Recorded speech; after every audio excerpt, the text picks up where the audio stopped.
Iran যুদ্ধ শুরু হয়েছে মাত্র 50 দিন, আর তাতেই বিশ্ব হারিয়েছে $50 বিলিয়ন তেল সরবরাহ। এই পরিমাণ তেল সরবরাহ আটকে যাওয়া মানে 5 দিনের জন্য পুরো বিশ্ব অর্থনীতিতে তেলের সরবরাহ বন্ধ থাকা, যা আধুনিক ইতিহাসের অন্যতম বড় জ্বালানি বিপর্যয় হিসেবে বিবেচিত হচ্ছে। বিশ্লেষকরা বলছেন, এই সংকটের নেতিবাচক প্রভাব আগামী কয়েক মাস, এমনকি কয়েক বছর পর্যন্ত স্থায়ী হতে পারে। ইরানে যুক্তরাষ্ট্র ও ইসরায়েলের যৌথ হামলা, এরপর ত্রিমুখী সংঘাত খুব দ্রুতই রূপ নিয়েছে বিশ্বব্যাপী জ্বালানি সংকটে। মধ্যপ্রাচ্যের জ্বালানি তেলের স্থাপনাগুলোতে একযোগে ইরানের হামলা এবং হরমুজ প্রণালী অবরুদ্ধ করে রাখায় টালমাটাল সমুদ্রপথের জ্বালানি সরবরাহ ব্যবস্থা। রয়টার্সের প্রতিবেদন বলছে, মাত্র 50 দিনের ব্যবধানে হরমুজ প্রণালীতে সরবরাহ ব্যাহত হওয়ায় বিশ্ববাজারে আটকে যায় অন্তত 50 কোটি ব্যারেল জ্বালানি তেল, যার আর্থিক ক্ষতির পরিমাণ প্রায় $5,000 কোটি বেশি।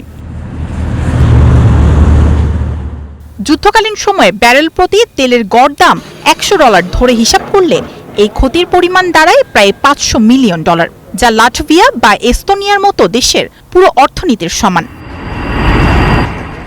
বিশ্লেষকরা বলছেন, এই পরিমাণ জ্বালানি দিয়ে টানা 10 সপ্তাহ বিশ্বের বিমান চলাচলের জ্বালানি চাহিদা পূরণ করা যেত। শুধু তাই নয়, এই পরিমাণ তেল না থাকলে বিশ্বজুড়ে অন্তত 11 দিন সড়কের সব ধরনের যানবাহন চলাচল বন্ধ থাকতে পারে। এমনকি 500 মিলিয়ন ব্যারেল তেল সরবরাহ আটকে যাওয়া মানে 5 দিনের জন্য পুরো বিশ্ব অর্থনীতিতে তেলের সরবরাহ বন্ধ থাকা। এই পরিমাণ তেল যুক্তরাষ্ট্রের প্রায় 1 মাসের চাহিদা কিংবা পুরো ইউরোপের 1 মাসেরও বেশি সময়ের প্রয়োজন মেটাতে পারত। এমনকি এটি মার্কিন সামরিক বাহিনীর প্রায় 6 বছরের জ্বালানি ব্যবহারের সমান বলেও উল্লেখ করা হয়েছে। গত মার্চ মাসে উপসাগরীয় আরব দেশগুলো প্রতিদিন প্রায় 80 লাখ ব্যারেল তেল উৎপাদন করতে পারেনি। এটি বিশ্বের 2 বড় কোম্পানি এক্সন মোবিল ও শেভরনের সম্মিলিত উৎপাদনের সমান। মায়াশিকা রহমান, স্টার নিউজ।